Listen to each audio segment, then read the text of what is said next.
This is NTD Evening News, live from our global headquarters in New York City.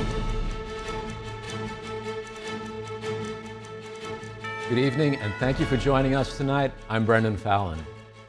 President Joe Biden announces $612 million in funding for the electric grid project as he visits Florida for the second time in 2 weeks. Arlene Richards has more on the visit. President Biden on Sunday lands in Tampa, Florida to survey the damage caused by Hurricane Milton.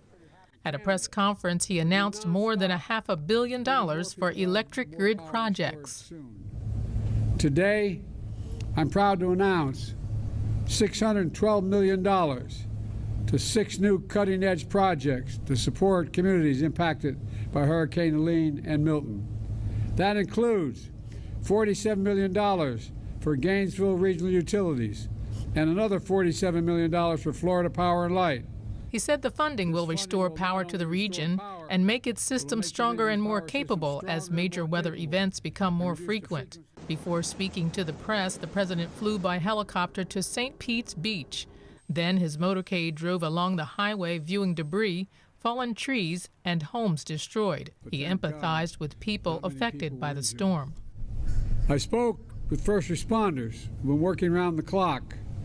I also met with small business owners here and homeowners who have taken a real beating these back-to-back storms. And they're heartbroken and exhausted, and their expenses are piling up. Biden said there's been a whole government effort, including assistance from FEMA, to provide aid to communities. He previously pressed House Speaker Mike Johnson for congressional approval of more aid money before the November election. Johnson told CBS News on Sunday the extra aid can wait. Well, it can wait because remember the day before Hurricane Helene made landfall in Florida and then went up through the states and wound up in Senator Tillis's state of North Carolina, Congress appropriated $20 billion additional dollars to FEMA so that they would have the necessary resources to address immediate needs. And so we put that into the coffers. I just checked, Margaret, as of this morning, less than 2% of that funding has actually been distributed, right around 2% of it. So we need FEMA to do its job. Homeland Security Secretary Alejandro Mayorkas said last week that FEMA doesn't have enough funding to make it through the hurricane season. Biden also announced that 10 disaster recovery centers were opened in Florida to give families access to federal officials. He said individuals can ask for different types of assistance, such as financial aid, no-interest payment loans, and mortgage relief. Arlene Richards, NTD News. It's been about 4 days since Hurricane Milton made landfall on Florida's west coast as a Category 3 hurricane, and still flooding and power blackouts are making some homes uninhabitable. NTD's Jack Bradley reports from Tampa. We're here in Lutz, North Tampa, where many residents just inland of Tampa experience a lot of flooding in an area that normally is out of the flood zone. Take a look at this house over here, which is completely covered in water in their front yard. The owner tells me that this is much better than it looked like a couple days ago when the hurricane ripped through here, causing many trees to snap and crash onto their roof, hit the telephone poles, and causing them to fall. The owner says that the devastation here is pretty dramatic. Take a look. The water got to within about 2 inches of our front door. Our house, their house. I know the guys across the street, they actually had water going through their house. I'm from Asheville originally, so seeing what they're going through up there makes it a lot easier for us here because, you know, as bad as people have it here, it's nothing like what they're dealing with up there. Authorities say over 1,000 people have been rescued from floodwaters or other hazards. Power blackouts remain a major problem, impacting around 1 million residents across the state. That's after 2.5 million people had their power go out and then restored since the storm hit on Wednesday night. Residents are also experiencing fuel shortages. Many gas stations remain closed. And so Florida Governor Ron DeSantis announcing Saturday the opening of temporary fuel depots. Residents can get 10 gallons each free of charge. I see a lot of people waiting in lines for the gas stations that do have power, and these are really long lines. And obviously, as power gets restored, maybe some of them have generators that they can get on, and then the Port of Tampa's open. You're going to see the fuel flowing. But in the meantime, we want to give people another option. The fuel shortage comes as residents who evacuated are making their way back home on crowded highways. Milton killed at least 17 people. It also caused severe damage to infrastructure, tearing the roof off of the Tampa Bay Rays baseball stadium, which was supposed to house emergency first responders. As recovery efforts are underway here in the state of Florida, down power lines still causing problems with utility workers helping out residents nearby, and flooding across the state still posing a problem. It's going to be a long road ahead until people get back on their feet. Reporting from Tampa, Florida, Jack Bradley, NTD News. Thank you, guys. Thanks. With 23 days left until Election Day, both presidential candidates are intensifying their efforts to sway voters. Vice President Kamala Harris today delivered remarks at a church service in Greenville, North Carolina. NTD's Don Ma has more. Vice President Kamala Harris took her campaign to Greenville, North Carolina on Sunday. Harris spoke at Koinonia Christian Center. She shared a message of faith and unity. Her remarks followed the hurricane response efforts in the area. As we navigate storms that have inflicted so much harm across our country, and to all those who have loved ones who have been affected by Hurricane Milton and Hurricane Helene, Doug and I, my husband, are holding all of you close in our hearts and in our prayers. Harris took the stage in the middle of the service. During her address to the predominantly black congregation, Harris recognized the heroes who have supported recovery efforts following Hurricane Helene. The people of Greenville, like all Americans, have been inspired by the way communities are coming together, Bishop, in the wake of these storms. Amid ruined homes, downed power lines, swollen rivers that have been choked with debris, we have seen children rescued by neighbors in a kayak. We have seen those who have lost everything gathering donations for others. Harris added that now is the time to live up to the fundamental values that reflect our nation at its best, the values of compassion and community and honesty and decency. Thank you, Church. North Carolina is one of the major battleground states. The Real Clear Politics polling average showed that Trump has a very slim lead over Harris in North Carolina. The state has only supported Democratic presidential candidates twice in the last 50 years. Don Ma, NTD News. Former President Trump spoke at a rally in Prescott, Arizona this afternoon with a message to secure the border. Supporters gathered before the rally. It's important to show your support and show that this movement is huge and that this is who we need to run our country. The Republican presidential candidate visits the battleground state for the fourth time, with past visits in June, August, and just last month at a rally in Tucson. The presidential race in Arizona is at a dead heat, according to recent polls. In 2020, Trump lost Arizona by just under 11,000 votes. I'm thrilled to be back in this beautiful state with thousands of proud, hardworking American patriots. That's you. You are hardworking and you are patriots. Early voting by mail, we're finally there. Take back our country.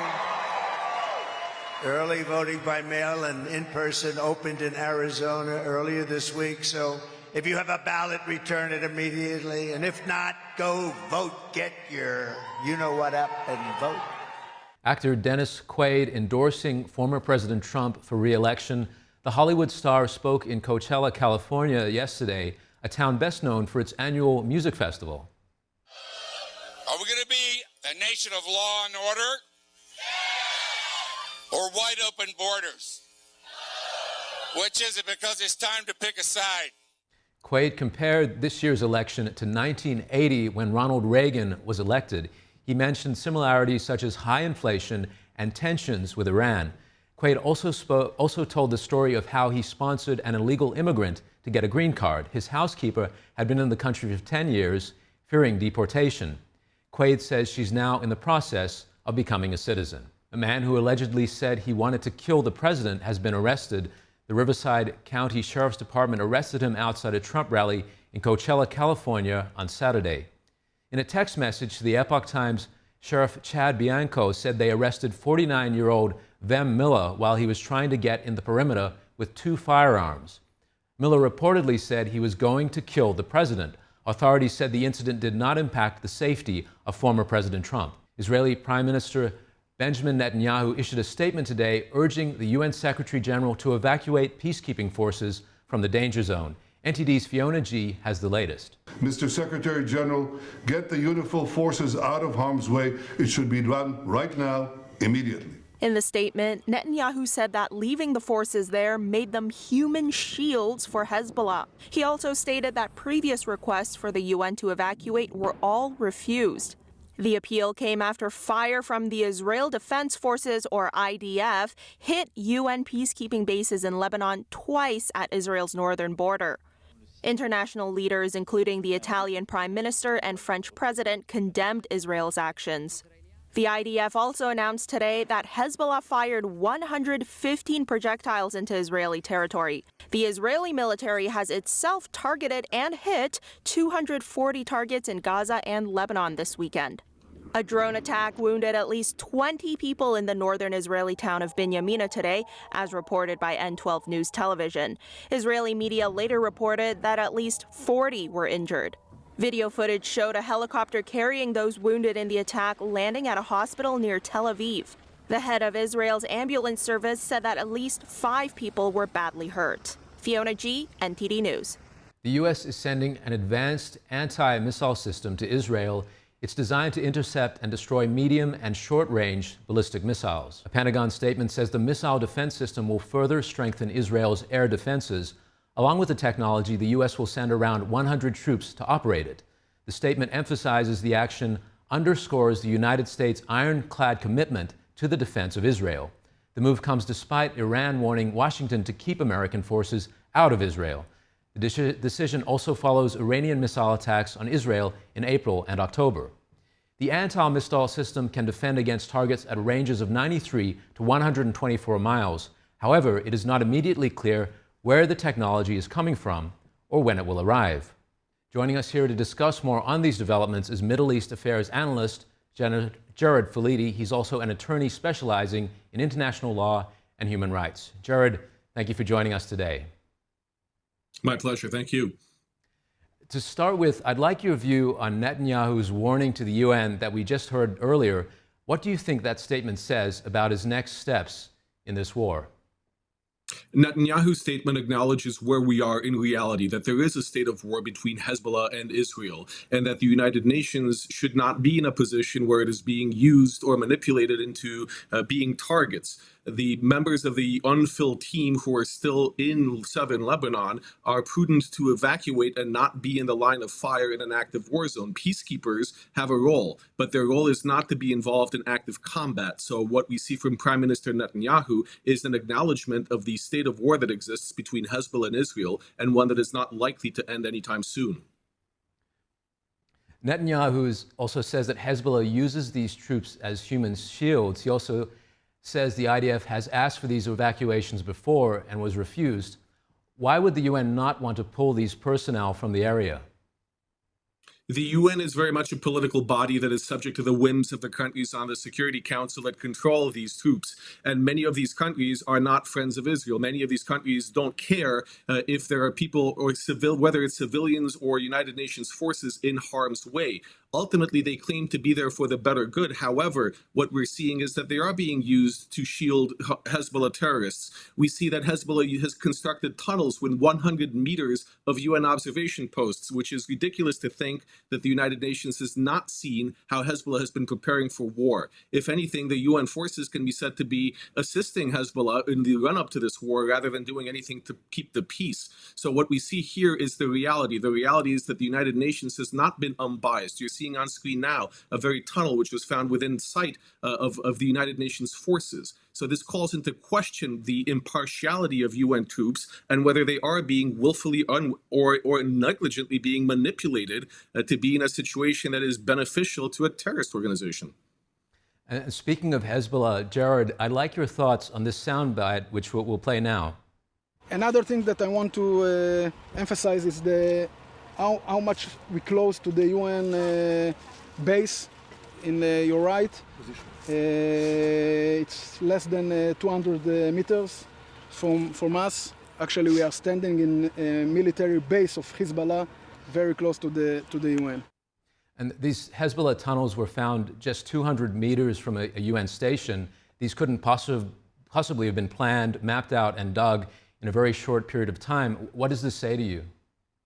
The UN has been there since 1978. They're very much complicit in allowing Hezbollah to position itself militarily in southern Lebanon, just as they have been in Gaza. We saw with UNRWA. UN schools were being used to facilitate tunnel access by Hamas. The same thing is what we're seeing in Lebanon. We're seeing the United Nations being used by Hezbollah as cover for their terrorist operations and to prepare for war. It's ridiculous to think that the United Nations is impartial in these countries, and it's very dangerous for its forces to continue to be there. And Jared, on the topic of American involvement, the latest is the THAAD system and 100 U.S. troops being sent to Israel. Is this significant? It is significant. It shows America's continued commitment to the security of Israel and the anticipation that we may well see another round of ballistic missiles that will be launched at Israel, whether from Iran or from proxies like the Houthis in Yemen, or from Syria or from Iraq. Ultimately, the United States has made clear the position of this government to support the state of Israel. And that means that right now, when the principal threat from Iran is not just terrorism, but missiles, this missile system will help protect Israeli civilian lives from another barrage of terror. And finally, before we go, a focus on Iran. We have heard the Iranian foreign minister say there are no red lines when it comes to defending Iran's interests. What are you expecting next from Iran?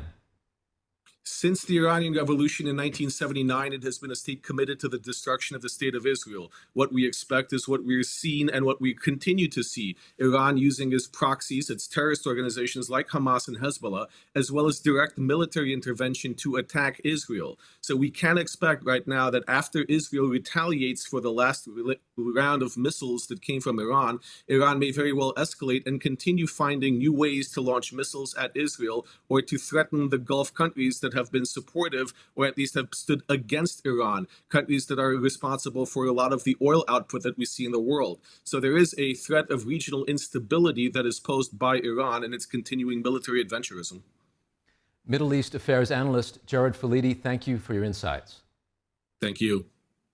The Biden administration is suing Virginia election officials for purging voters. The purge started after an executive order from Governor Glenn Youngkin. Federal law requires any mass voter removal to be completed no later than 90 days before an election. Youngkin's order did come exactly 90 days before the election, but the Justice Department says removals have been ongoing since. In response, Youngkin accused the Biden administration of filing an unprecedented lawsuit. He defended Virginia's actions as common sense steps the state is legally required to take. Turning now to one of the most high-stakes region, Taiwan, the Chinese military has ramped up its military aggression since earlier today, despite Washington's warning. Taiwan's defense ministry said it spotted a Chinese military carrier sailing to the island's south earlier today, along with 8 Chinese warships and 11 warplanes. The Chinese military released a propaganda video on its social media account soon after Taiwan's statement. It showed various military drill exercises with a slogan that said, "Prepared for battle," and a Taiwanese map. Communist China sees Taiwan as its own territory and a core interest, despite never having ruled it. Taiwanese President William Lai firmly reiterated Taiwan's sovereignty 3 days ago during his National Day speech. The remarks angered Beijing. Secretary of State Antony Blinken has warned China not to use them as an excuse to threaten Taiwan. The U.S. is Taiwan's ally and is bound by law to provide it with weapons to help in its defense. Italy's government has opened new facilities in Albania to hold illegal immigrants, successfully reducing illegal immigration by 60% this year. Now, other European countries are considering adopting the same policy. NTD's international correspondent David Vives has the story. These new centers mark a new milestone in Italy's handling of immigration.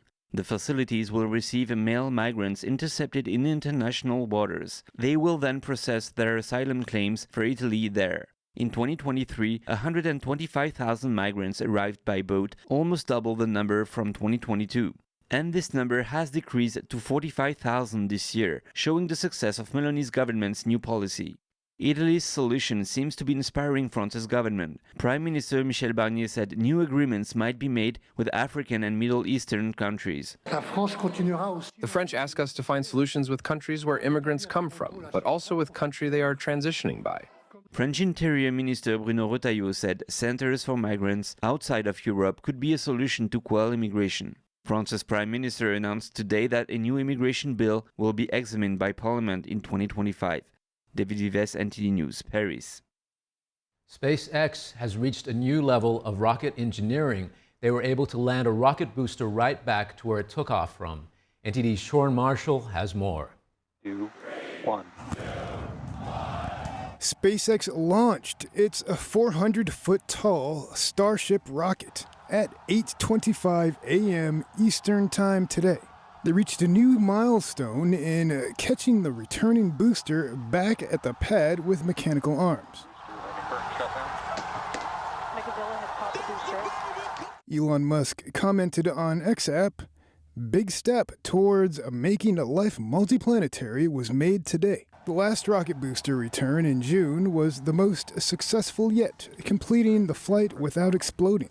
The company improved on that this time by bringing the first stage booster back to land at the pad from which it had launched just 7 minutes earlier. Usually these boosters land on floating ocean platforms or on concrete slabs several miles from their launch pads, not on them.